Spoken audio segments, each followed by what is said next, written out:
भंडाऱ्याच्या मोहाडीतील युवकाने स्वतःच्या घरावर स्प्रे पेंटिंगच्या माध्यमातून सोनम वांगचुकच्या आंदोलनाला साथ देत सरकारवर ओढले ताशेरे। भंडारा जिल्ह्यातील मोहाडी शहरात आदित्य सुखदेवे यांनी घराच्या भिंतीवर स्प्रे पेंटिंगने लिहिलेले लक्षवेधी लिखाण सध्या आकर्षणाचे केंद्र ठरत आहे। शिक्षण, अभिव्यक्ती स्वातंत्र्य आणि सामाजिक राजकीय विषयांवर भाष्य करणारे संदेश या ग्राफिटींमधून मांडण्यात आले आहेत।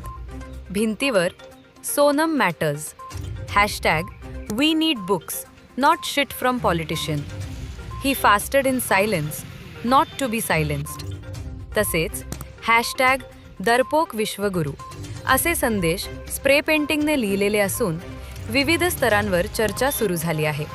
स्थानिकांच्या मते अशा कलात्मक अभिव्यक्तींमुळे समाजातील महत्त्वाच्या प्रश्नांवर संवाद निर्माण होण्यास मदत होते। ही चित्र खासगी मालमत्तेवर म्हणजेच आदित्य सुखदेवे यांच्या स्वतःच्या घराच्या भिंतीवर रेखाटण्यात आल्याने ती वैयक्तिक आणि कलात्मक अभिव्यक्ती म्हणून पाहिली जात आहेत। या ग्राफिटींमुळे मोहाडीत शिक्षण, लोकशाही मूल्ये आणि अभिव्यक्ती स्वातंत्र्याविषयी नव्याने चर्चा रंगू लागली आहे।